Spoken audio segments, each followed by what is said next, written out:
Dear friends in the Dhamma, this is my Dhamma talk about Jhana or the absorptions. Some traditions speak of two types of meditation: insight meditation or vipassana and calm meditation or samatha. Calm is the peaceful happiness born of meditation. Insight is the clear understanding born from the same meditation. Calm leads to insight, and insight leads to calm. The famous meditation teacher Ajahn Chah talked mainly about samatha meditation and not about vipassana meditation. He just called it altogether bhavana or meditation. But in whatever tradition it might be, you have to start with some kind of concentration meditation, and then you have to reflect or use insight meditation in order to gain wisdom and understanding. Opposite to that is the Mahasi Sayadaw Burmese Vipassana meditation system, where they start right away with insight meditation. On the way of doing this meditation system, you also develop concentration together with wisdom. So it goes hand in hand, a little bit of samatha or concentration, a little bit of wisdom, and the one is supporting the other. But if somebody is doing the jhana or absorption meditation, there are 8 different jhanas. First one is piti vitakka, second one is piti sukha, which means bliss and happiness. Then the bliss is fading away in the third jhana, leading only the sukha or the happiness. And in the fourth jhana, even that disappears, and what remains is equanimity and strong concentration. The other 4 jhanas, also called the higher jhanas, are an extension of the fourth jhana and have the same characteristics of equanimity and strong concentration. They are akasa yatana, vinyana yatana, akinchana yatana, and nevasanya nasanya jhana. Ajahn Brahm is one of the famous meditation teachers who is talking about the jhanas, and also he has developed a system or a step-by-step training to get into the experience of jhana. Now he calls it present moment awareness, silent present moment, awareness of breath, full sustained attention, attention on the beautiful breath, experience the beautiful nimitta, and then experience the jhana. So the first step, present moment awareness. What we are doing here, we are giving up the baggage of past and future, and we try to stay in the present moment, not yet focusing on any meditation object like the breath. We are just aware in the present moment. So whatever happens in this moment, we try to be aware and mindful of it. The mind is wonderful and strange. When you work with your mind, you find that it is so strange but also interesting. The mind can do wonderful and unexpected things. So I believe meditation is the most wonderful thing we can do with our mind and we can do in our life. So the past and the future are burdens. In this stage, in this first stage of meditation, keep your attention right in the present moment, to the point where you don't even know what day or time it is. Then, if you get up from your meditation and you wonder what day or what month or what year it is, that means you have done it properly. The second stage, silent present moment awareness. In the introduction I outlined the goal of this meditation, which is beautiful silence and stillness, clarity of mind, with a profound insight. So silent present moment awareness. We try not to listen to the chatter in the present moment, we just watch the silence of the present moment awareness. Silence means no commentary. So the difference between experience the silent awareness in the present moment or to think about it is very similar of watching, let's say, a football match, and you have also the commentary. So somebody is commenting on the match and I also see it firsthand. So that's the difference. We sit in meditation without commentary. We try just to sit there and get the experience firsthand without the mental chatter, the commentary to our experience. So carrying a huge burden around is a big trouble, and it is just weighting us down in our day-to-day life. So an effective way to overcome the inner commentary is to develop a refined present moment awareness. You watch every moment so closely that you simply don't have the time to comment about what has happened. So it is simply more concentration and more mindfulness, which keeps you in the present moment without the commentary around it. So be the space between the thoughts. That's another way of getting into deep mindfulness and deep concentration. Try to be aware of this space between your thoughts. If you watch carefully, you will see that thoughts arise, and before the next thought arises, there is a little gap. So you focus on that gap and you develop a very strong mindfulness and awareness. The third step in Ajahn Brahm's step-by-step going into jhana is silent present moment awareness on the breath. So this is the first step where we actually start with breathing meditation. If you want to go further, then instead of being silently aware of whatever comes into the mind, we choose silent present moment awareness of just one thing. And the most natural thing which is offering itself is the breath. The breath is always there. It's always closely connected with your mind, and it is also going effortlessly. You need not to think about it. The breath is going on from moment to moment. We just watch it. We are just aware of this breath, which is the best meditation system out there. So the tendency to control the breathing is very strong usually in new meditators. It's a common problem at this stage, the tendency to control your breathing. And this makes the breathing uncomfortable. To overcome this difficulty, imagine that you are just a passenger in a car, looking through the window at your breath. So you're not driving, you're not controlling, you're just sitting back and you watch the breath, as if you would watch the breath or the breathing of another person.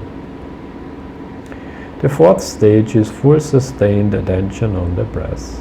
So the fourth stage occurs when your attention expands to take in every single moment of the breath. You know the in-breath at the very first moment. When the first sensation of in-breathing arises, then you observe as those sensations develop gradually through the whole course of one in-breath, not missing even a moment of this in-breath. So you watch the breath from beginning to end without getting distracted. Is the fourth stage in this stage-by-stage jhanic system. Letting go, getting out of the way, is very important if you ever want to reach any jhana. You experience every part of in and out breath continuously for many hundreds of breaths, and then you can be fairly sure that you will reach the jhana. Important is that you do not grasp anything, that you yourself get out of the way and just let the meditation happen. So the beginning of the beautiful breath. The fourth stage is what we call the springboard of meditation, because from it on it may lead to these blissful stages of jhana. So when we simply maintain this unity of consciousness by not interfering, so you lean back, you just let it happen, the breath will begin to disappear. The breath appears to fade away, or it becomes very subtle. And instead, what arises is a nimitta, or a beautiful shiny light at the next step. So the fifth step, full sustained attention on the beautiful breath. Often this stage flows naturally and seamlessly from the previous ones. So if you just get deeper and deeper into concentration, this step happens automatically. Do nothing. You do not do anything. If you try to do something at this stage, you will disturb the whole process. The beauty will be lost. From this stage of meditation on, the doer has to disappear. You are just a knower, passively observing and watching. So the more you do here at this stage, the less it will work for you. The more you get out of the way, the quicker you will be on the way to jhana or absorption. Soon the breath will disappear and the nimitta will shine. The beautiful, or more precisely the sign of the beautiful, is the next stage on this meditation part. The Pali word for sign is nimitta. So 6 experience the beautiful nimitta. This 6th stage is achieved when one lets go of the body, thoughts and the 5 senses, including the breath, so completely that only a beautiful mental sign, a nimitta, remains. So the moment your breath disappears, usually the nimitta comes up and you switch on, you move from the breath to the nimitta, and from now on use the nimitta as your meditation object. So nimitta, this is a purely mental object in the landscape of the mind. And when it appears for the first time, it is extremely strange. One simply has not experienced anything like it before. So when the nimitta comes up, you will see something, you will experience something you have never seen and experienced before. It will be an overwhelming experience and you cannot miss it. So you switch on the nimitta, use it from now on as your meditation object, and you are on the highway to the jhanas. So the mind consciousness freed for the first time from the world of the 5 senses. Their eyes are closed and the sight consciousness has long been turned off. It is the mind consciousness freed for the first time from the world of the 5 senses. It is like the full moon here standing for the radiant mind, coming out from behind the clouds. Here standing for the world of the 5 senses.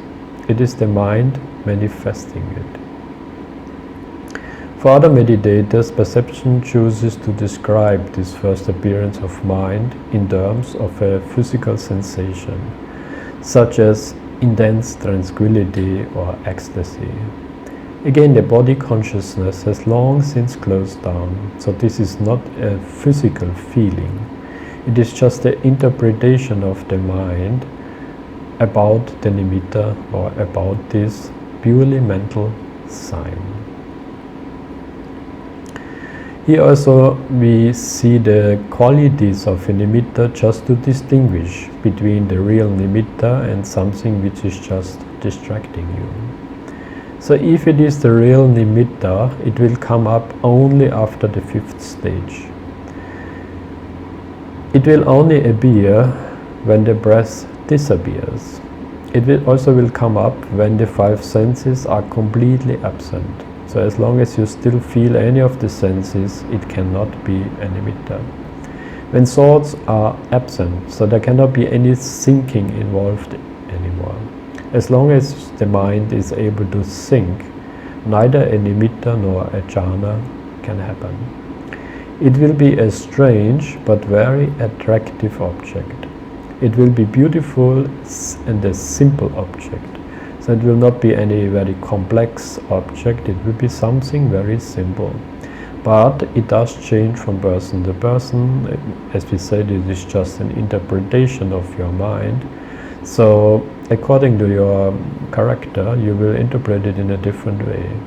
But what is usually common is it is a light, a shiny, beautiful, attractive object which you cannot miss when it appears.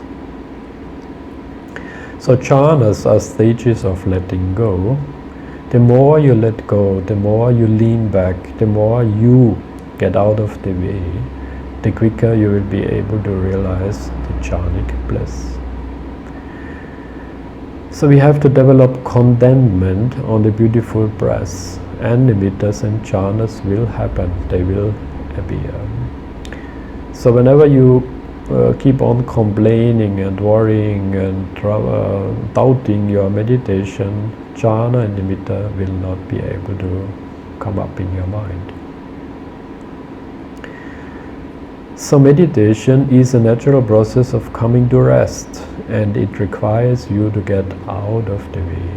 Put another way, the nimitta is unstable because you, the doer, just will not stop interfering. The doer is the controller, the backseat driver, always getting involved where it does not belong and messing everything up.